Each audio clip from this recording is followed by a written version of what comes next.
కూటమి ప్రభుత్వానికి షాకుల మీద షాకులు తగులుతున్నాయండి. నిజంగా మరలా ఒక షాక్ అయితే తగిలింది. ఎలా అంటే మెడికల్ కాలేజీలో మనం ఆవులు కాదు తీసుకోలేనటువంటి షాక్ తగిలిందని చెప్పాలా కూటమి ప్రభుత్వానికి. ఏదైతే మెడికల్ కాలేజీలు లేవు, కట్టలేదు, అసలు మెడికల్ కాలేజీలు ఉంటే కదా చూపించడానికి, రండి దమ్ముంటే చూపించండి కట్టిన మెడికల్ కాలేజీలు ఏమైనా ఉంటే కనుక ఆయన మాట్లాడిన కూటమి ప్రభుత్వం నాయకులకి ఒక రకంగా చూస్తే కనుక భారీ ఎత్తు షాక్ తగిలిందని చెప్పాలా. ఎందుకంటే ఏదైతే మెడికల్ కాలేజీలు జగన్మోహన్ రెడ్డి గారు 5 కంప్లీట్ చేసి 2 అడ్మిషన్లు సిద్ధంగా ఉండి మిగిలిన 10 నిర్మాణ దశలో ఉన్నాయో, అంటే జగన్మోహన్ రెడ్డి గారు కట్టినటువంటి 17 మెడికల్ కాలేజీలు ఏమైనా ఉన్నాయో వాటన్నిటి నిమిత్తం ఒక వాస్తవం అయితే మా చెప్పుకోవాలి. దీంట్లో ఏంటనే చెప్తాను. ఫస్ట్ లైక్ చేయండి చెప్తాను. లైక్ చేయండి. లైక్ చేస్తే నాకు మోటివేషన్ ఉంటుంది, ఎక్కువ మందికి ఇన్ఫర్మేషన్ షేర్ అవుతుంది. కొత్తగా మన ఛానల్ ఇస్తే పక్కగా సబ్స్క్రైబ్ చేయండి. మీ అమూల్యమైన అభిప్రాయాన్ని కామెంట్ రూపంలో తెలియజేయండి. మెడికల్ కాలేజీ విషయంలో షాక్ తగ్గడం ఏంటంటే ఎంఎన్సి కొన్ని మెడికల్ సీట్లు అయితే కనుక ఇవ్వడం జరిగింది. నిజమండి. ఎలా అంటే కొన్ని కాలేజీలకి పీజీ సీట్లు అనమాట. ఒకసారి అవేంటో చెప్తాం, దాని తర్వాత మాట్లాడుకుందాం. కొత్త వైద్య కళాశాలలకు మంజూరైన పీజీ సీట్లు ఏంటయ్యి? ఏలూరు కళాశాలలో ఎండి జనరల్ మెడిసిన్కి ఏమో 4, మచిలీపట్నం కళాశాలలో MD general medicine 4, MS general surgery 4, MD paediatrics 4, తర్వాత నంద్యాల కళాశాలలో MD general medicine 4, MS general surgery 4, MS OBG 4, MD anaesthesia 4. అలాగే రాజమండ్రి కళాశాలలో చూసుకుంటే ఎండి జనరల్ మెడిసిన్ 4 సీట్లు, ఎంఎస్ జనరల్ సర్జరీ 4 సీట్లు, ఎండి పీడియాట్రిక్స్ 4 సీట్లు, ఎంఎస్ ఓబీజీ 4 సీట్లు. విజయనగరం కళాశాల చూసుకుంటే కనుక ఎండి జనరల్ మెడిసిన్ 4 సీట్లు, ఎంఎస్ జనరల్ సర్జరీ 4 సీట్లు, ఎండి ఓబీజీ 4 సీట్లు. ఇవ్వండి మొత్తం. కాబట్టి వాస్తవంగా 60 పీజీ సీట్లు అయితే కనుక ప్రభుత్వం ఎంఎన్సీ కేటాయించడం జరిగింది ఆంధ్రప్రదేశ్కి. వాస్తవంగా 100కు పైగా రావాలట.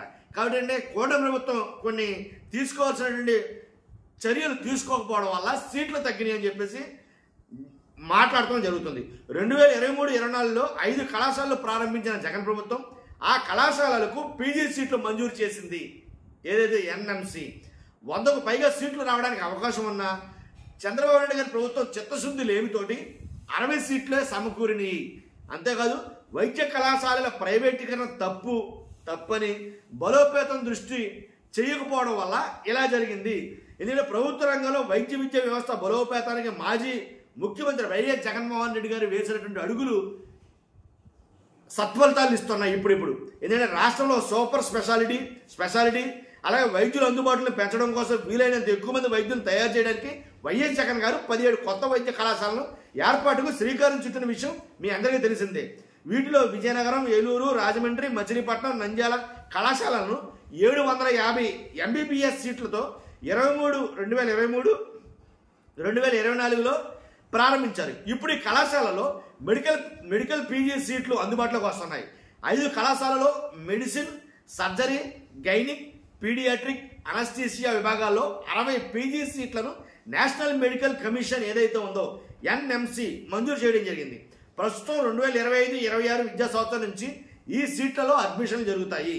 దీంతో పీజీ చదివే డాక్టర్ల ద్వారా ఆ ఆసుపత్రుల్లో రోగుల సంరక్షణ మరింత మెరుగుపడుతుంది. అది కరెక్టే కదా. ఎందుకంటే పీజీ చేసి ఉంటే వైద్య కళాశాలల కోసం 5 చోట్ల జిల్లా ఆసుపత్రులను బోధనాసుపత్రులుగా గత ప్రభుత్వం అభివృద్ధి చేశారు. ఈ ఆసుపత్రుల్లో పీజీ సీట్లు మంజూరుకు వీలుగా ఐపీ, ఓపీ, సర్జరీలు, ఇతర వనరులు మెండుగా ఉన్నాయి. ఈ క్రమంలో 100కు పైగా సీట్లు 5 కళాశాలలో సమకూర్చాల్సి ఉంది. అయితే చంద్రబాబు ప్రభుత్వం కొత్త వైద్య కళాశాలను పీపీపీలో ప్రైవేటుకి కట్టబెట్టడం కోసం ఆ పెట్టినటువంటి శ్రద్ధ వైద్య విద్య బలోపేతంపై పెట్టలేదు. కళాశాలలో వివిధ కారణాలతో ఖాళీ అయిన ఫ్యాకల్టీ పోస్టులను సకాలంలో భర్తీ చేయడంలో ప్రభుత్వం విఫలమైందని చెప్పాలి. ఇదండి. కానీ చూస్తున్న మీరు అందరూ కూడా మీ అభిప్రాయాన్ని ఖచ్చితంగా కామెంట్ రూపంలో తెలియజేయండి. ఫస్ట్ అయితే లైక్ చేయండి. Thank you very much.